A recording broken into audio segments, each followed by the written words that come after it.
Airport పరిసరాలపై కేంద్రం కీలక నిర్ణయం తీసుకుంది. అహ్మదాబాద్ విమాన ప్రమాద ఘటనతో అలర్ట్ అయ్యారు. ఎయిర్పోర్ట్ సమీపంలో ఉన్న భవనాలు, చెట్లు విమానయానికి అడ్డంకిగా ఉంటే తొలగించాలని ఆదేశించారు. నోటీస్ వచ్చిన 60 రోజుల్లో యజమానులు భవనాల ఎత్తు తగ్గించాలని కేంద్రం స్పష్టం చేసింది. అభ్యంతరాలు ఉంటే 18 రోజుల్లో లిఖితపూర్వక సమాచారం ఇవ్వాలని, నోటీస్ ఇచ్చిన తర్వాత కూడా చర్యలు తీసుకోకపోతే సివిల్ ఏవియేషన్ డైరెక్టరేట్ ఆ భవనాలు కూల్చేస్తారని కేంద్రం చెప్పుకొచ్చింది.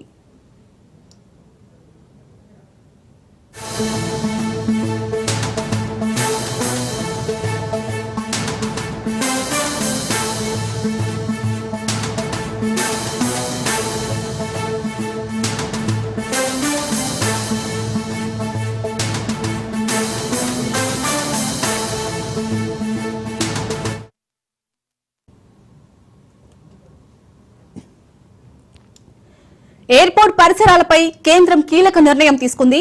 అహ్మదాబాద్ విమాన ప్రమాద ఘటనతో అలర్ట్ అయ్యారు.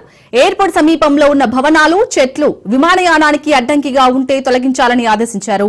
నోటీసు వచ్చిన 60 రోజుల్లో యజమానులు భవనాల ఎత్తు తగ్గించాలని కేంద్రం స్పష్టం చేసింది. అభ్యంతరాలు ఉంటే 18 రోజుల్లో లిఖితపూర్వక సమాచారం ఇవ్వాలని, నోటీసు ఇచ్చిన తర్వాత కూడా చర్యలు తీసుకోకపోతే సివిల్ ఏవియేషన్ డైరెక్టరేట్ ఆ భవనాలు కూల్చేస్తామని కేంద్రం చెప్పుకొచ్చింది.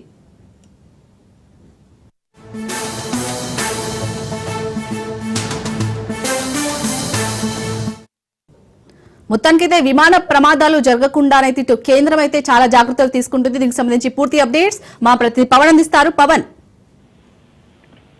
అహ్మదాబాద్ విమాన ప్రమాద ఘటన తర్వాత కేంద్రం కొన్ని కీలక నిర్ణయాలు కూడా తీసుకుంది.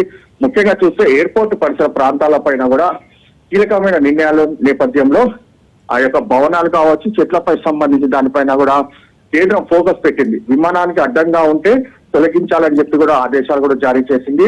ముఖ్యంగా చూస్తే ఈ యొక్క విమానాలకు సంబంధించిన చూస్తే ఈ యొక్క ఎయిర్పోర్ట్ వద్ద అడ్డంకిగా ఉన్న భవనాలకు 60 రోజుల్లో యజమానులకు దీనికి సంబంధించి తగ్గించుకోవాలని చెప్పి కూడా పూర్తిగా నోటీసులో కూడా పేర్కొన్నారు. ఏదైనా భవనం మాత్రం అడ్డంకిగా ఉంటే మాత్రము పూర్తిగా తొలగించాలని చెప్పి కూడా కేంద్రం కీలక నిర్ణయం కూడా తీసుకుంది. నోటీస్ ఇచ్చిన తర్వాత ఈ యొక్క చర్యలు తీసుకోకపోతే సివిల్ డైరెక్టర్ సంబంధించిన భవనాలను కూడా కూల్చివేసేందుకు కూడా కేంద్రం కీలకమైన నిర్ణయాలు కూడా తీసుకుంది. మొత్తానికి చూస్తే ఎయిర్పోర్ట్ కి సంబంధించిన నేపథ్యంలో ప్రధానంగా ఈ యొక్క విమాన ఘటనలకు సంబంధించిన నేపథ్యంలోనే ఇలాంటి కీలకమైన నిర్ణయాలు కూడా తీసుకుంది. Right, thank you Pawan.